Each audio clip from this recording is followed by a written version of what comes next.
Banjir yang kerap terjadi apabila Kota Malang diguyur hujan deras sering dikeluhkan warga masyarakat.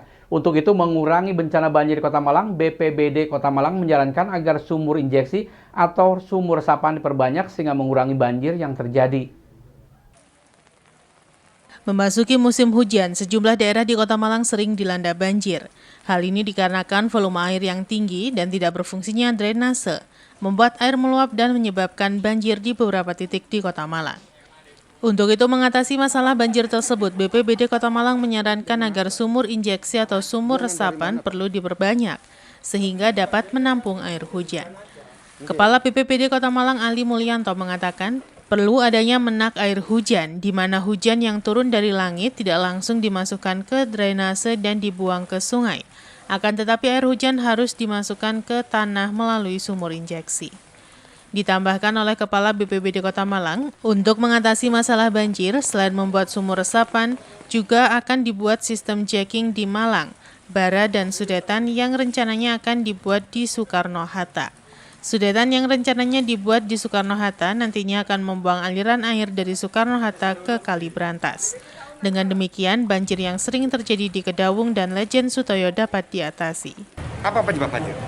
Saya sampaikan penyebab banjir itu ada 4 hal. Yang pertama adalah tata guna lahan, ya kan?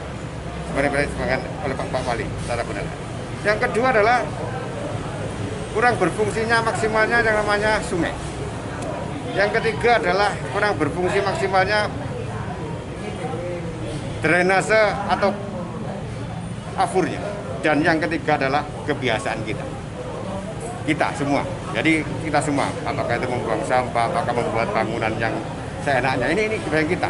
Saya tidak menyalahkan siapapun, bagi bagaimana visioner bahwa ini semua bisa diatasi. Kalau kita sudah tahu penyebabnya, maka kita akan tahu solusinya apa yang harus dilakukan. Ini kajian-kajian yang harus kita lakukan. Jadi berkaitan dengan lingkungan ini tadi. Jadi seperti ini.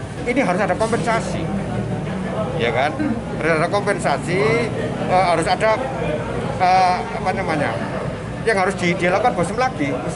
Mohon maaf, misalkan di taman ini kan ada juga yang namanya kolam resapan. Di Jalan Ijen misalkan ada jalan ijen misalkan ada kolam resapan. Jadi resapan itu perlu sekali di dalam rangka mengurangi resiko bencana. Ini mengurangi. Jadi artinya apa? Bahwa mari kita bersama-sama visioner ke depan. Ya, caranya mengalangi pada musim hujan tidak banjir.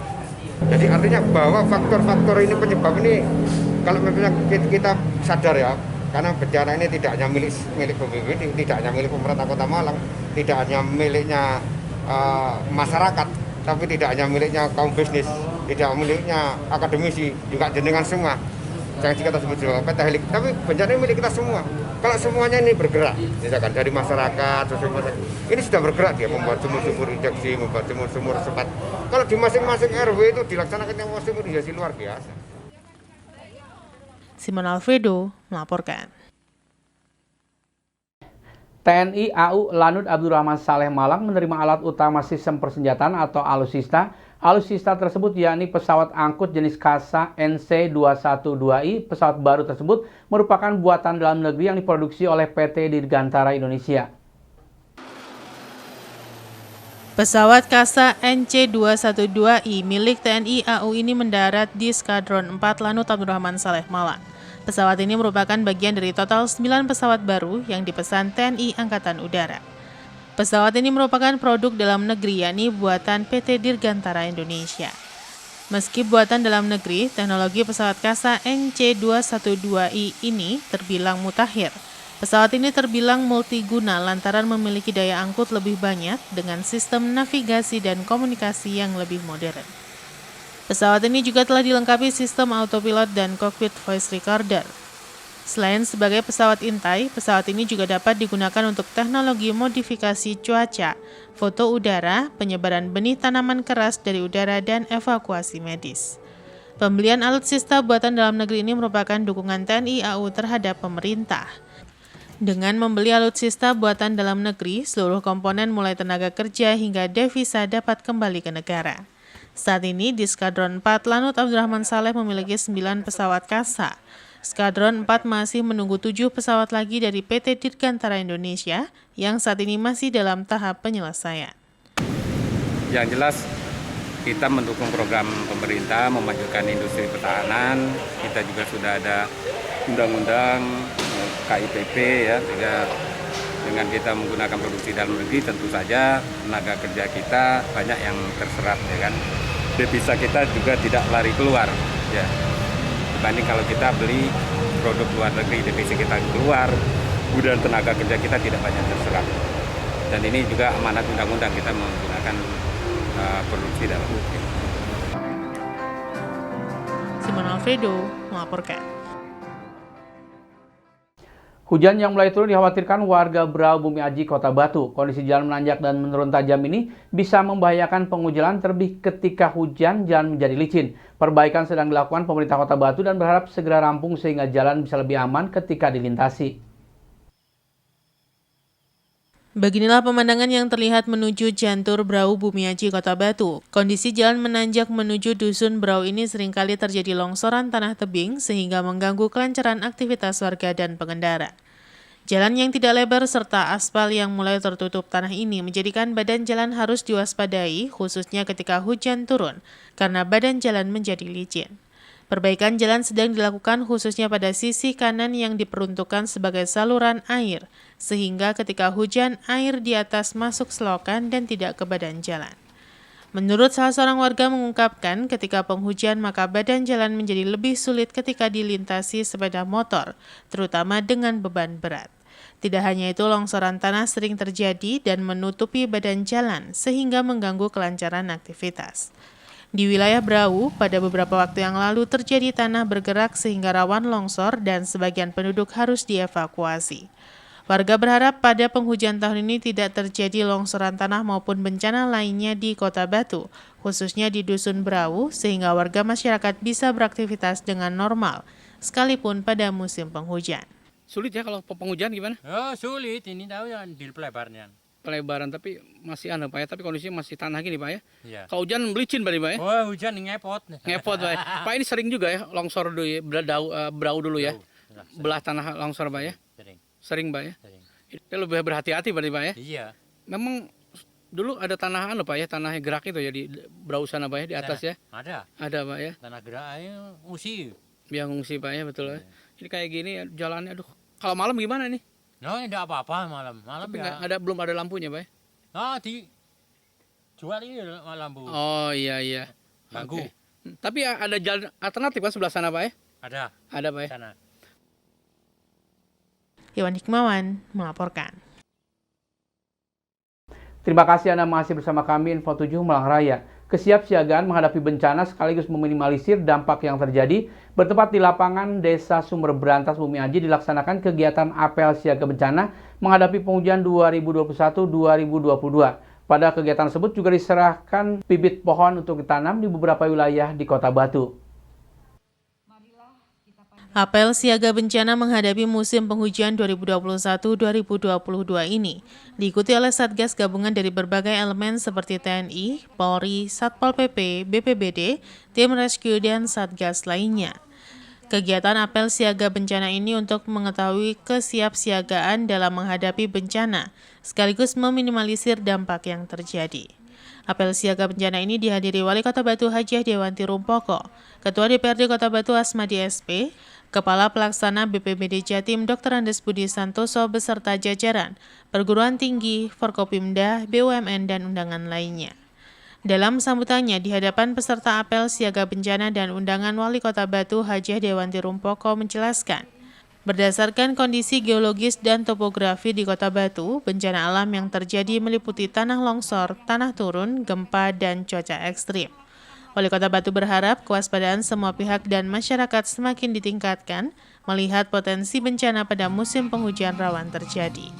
Pada kesempatan tersebut juga dilaksanakan penyerahan bibit untuk reboisasi pohon buah yang diterima oleh Wali Kota Batu Hajah Dewanti Rumpoko, Wakil Wali Kota Batu Insinyur Punjul Santoso, dan Ketua DPRD Kota Batu Asmadi SP yang akan ditanam di beberapa kawasan di Kota Batu, serta penyerahan bantuan kepada panti asuhan di Kota Batu. Jawa Timur ada 12 ancaman bencana.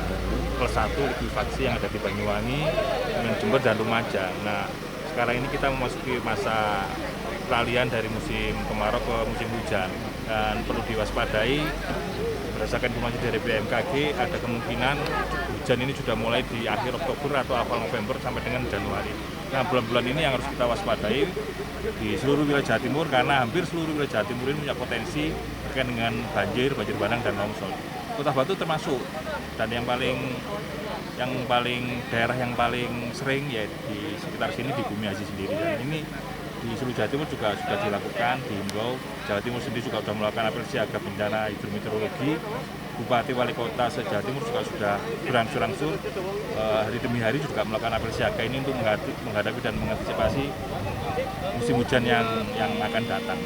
Saya kira karena bencana ini urusan bersama, mari kita bersama di pengurangan risiko bencana ini unsur pentahelix terutama masyarakat, karena masyarakat ini adalah komponen utama untuk menyelamatkan dari bencana. Yang paling penting adalah kesiapsiagaan masyarakat, di mana masyarakat itu tinggal harus tahu potensi bencana apa yang ada di sekitarnya. Kalau sudah tahu potensinya, masyarakat juga harus tahu strategi apa yang disiapkan ketika ada bencana. Kalau strategi sudah disiapkan, mudah-mudahan masyarakat siap untuk selamat. Saya kira itu untuk meningkatkan ketangguhan masyarakat antara unsur pentahelix, masyarakat dengan komponen pemerintah, kemudian dunia usaha, dengan akademisi, dengan media juga harus bersama bersatu padu untuk menghadapi bencana, khususnya untuk pengurangan risiko bencana yang ada di Jawa Timur. Iwan Dikmawan melaporkan. Sementara itu, di sela-sela acara apel siaga bencana, Wali Kota Batu, Ketua DPRD dan Forkopimda melakukan penanaman pohon di sekitar lapangan Sumber Berantas dan menghimbau warga Bumi Aji khususnya untuk lebih mewaspadai bencana pada musim penghujan. Memperbaiki kawasan dengan mereboisasi lahan terus dilakukan pemerintah Kota Batu dengan program penanaman pohon. Satu pohon, satu nama.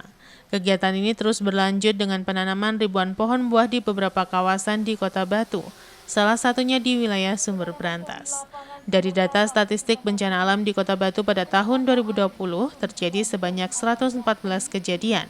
Dan tahun 2021 meningkat menjadi 135 dengan mayoritas bencana tanah longsor, banjir, angin kencang, dan gempa bumi tektonik.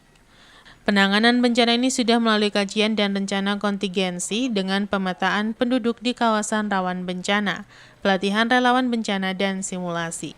Wali Kota Batu juga menghimbau warga masyarakat untuk lebih waspada menjelang musim penghujan, karena cuaca ekstrim pada bulan November sampai Januari menjadi rawan terjadi bencana. Ini tadi kami apel siaga untuk kedaruratan bencana yang kemarin juga di Polres sudah dilakukan dan sekarang Bus BPBD Kota Batu beserta pentahelix. Jadi alhamdulillah ini selain Forkopimda juga akademisi, BUMN, dan masyarakat, ini sesuatu hal yang luar biasa. Artinya kita bersama-sama bergotong royong untuk bisa menjadikan bumi kita ini tidak mengganggu kita, tetapi justru menjadi tempat kehidupan yang sangat nyaman. Untuk itu kita selain harus menjaganya, juga harus terus melakukan hal-hal agar supaya kejadian-kejadian yang biasa terjadi itu kemudian tidak terjadi dengan menjaga alam. Ya, antara lain tadi kita sudah secara simbolis nanam pohon. Ini yang terlihat, tetapi yang di lereng gunung, di tempat-tempat longsor itu juga ditanam. Lumayan banyak titik rawannya. Tetapi sebagian besar, 60% itu ada di Bumi Aji sini, tanah longsor. Itu karena hujan, biasanya curah hujan yang deras, kemudian banjir karena curah hujan deras, kemudian tidak tertampungnya air yang kemudian bisa menyebabkan tanah longsor dan banjir. Iwan Dikmawan melaporkan. Terima kasih Anda masih bersama kami Info 7 Malang Raya. 5 orang mahasiswa berhasil membudidayakan ikan salamander laut atau aksolot yang terancam punah. Ikan dari Meksiko ini dibudidaya di dalam media akuarium. Meski pengembang biakan berkembang pesat, namun mereka belum memenuhi permintaan pasar dari luar negeri karena belum terpenuhi dokumen legalitas ekspor. Kelima orang mahasiswa ini adalah Dava Khairan, Brilian Prastika, Muhammad Setiawan Gusmi, Rere Tara Mahameru, dan Ali Akbar. Mereka berhasil membudidayakan ikan salamander atau aksolot dari Meksiko yang terancam punah. Hewan bertubuh seperti tokek gecko ini merupakan hewan endemik Danau Xochimilco, negara Meksiko.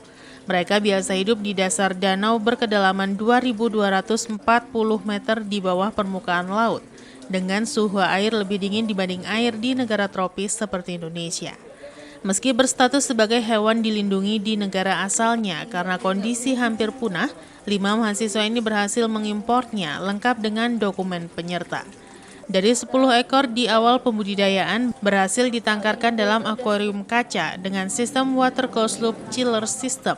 Untuk dapat bereproduksi, hewan berjuluk The Smiling Salamander ini membutuhkan suhu air 18 hingga 20 derajat Celcius, serta 16 hingga 28 derajat Celcius untuk bertahan hidup. Sementara suhu normal di perairan Indonesia lebih dari 30 derajat Celcius. Meski sempat mengalami kegagalan, kelima mahasiswa yang tergabung dalam tim Aquaso ini akhirnya berhasil membuat aksolot milik mereka beradaptasi dengan suhu air di Indonesia dengan cara menaikkan suhu air di habitat baru mereka sedikit demi sedikit, pasca melakukan tahap pemindahan dan menetas hingga masa dewasa. Keberhasilan membudidayakan aksolot sudah menyebar hingga ke mancanegara. Kondisi ini sejalan dengan semakin banyaknya permintaan ekspor ke sejumlah negara. Saat ini harga jual di pasaran mencapai ratusan hingga jutaan rupiah, tergantung ukuran, jenis varian hingga kualitas per satu ekor aksolot yang dibudidayakan. Selain masalah legalitas dokumen ekspor, kendala terbesar budidaya ini adalah belum maksimalnya pencapaian jumlah telur di masa pemijahan. Di habitat aslinya, seekor induk aksolot mampu memproduksi telur kisaran 400 hingga 500 butir telur. Kita untuk awal memang suka ikan. Kemudian awalnya meriset ini coba-coba, kita trial and error berdasarkan ada treatment domestikasi juga. Terus tertarik untuk ngembangin ini awalnya karena melihat potensi pasar di ikan hias tuh yang cukup besar gitu, maupun mau di domestik ataupun di global. Nah, kemudian dari situ kita coba bisa nggak ya kita domestikasiin hewan unik ini yang notabene dia punya habitat asli di subtropis, itu bisa nggak ya kita kembangin di domestik. Akhirnya kita coba dan berhasil itu menggunakan namanya teknologi water closed loop chiller system. Nah, dari situ awalnya kita impor si aksolot itu sekitar 3 dari 10 itu berhasil kita domestikasikan. Jadi tiga ini perumpamaan, 3-nya bisa kita kembangkan dan bahkan bertelur di Indonesia kayak gitu. Terakhir itu kita bahkan sempat bertelur paling banyak sampai di 300-an. Tapi masih kita kulik lagi potensinya sama parameter optimalnya, karena menurut literatur pembanding itu dia bahkan telurnya bisa 500 lebih. Nah, sementara kita kemarin paling banyak masih di 300-an. Sebenarnya aksolot sendiri itu di habitat aslinya di Meksiko itu masuk ke dalam klasifikasi terancam punah. Banyak faktornya, diantaranya dari perubahan iklim juga. Maka dari itu di sini kita berhasil memijahkan dan menghasilkan aksolot yang terbukti lebih kuat. Simon Alfredo melaporkan.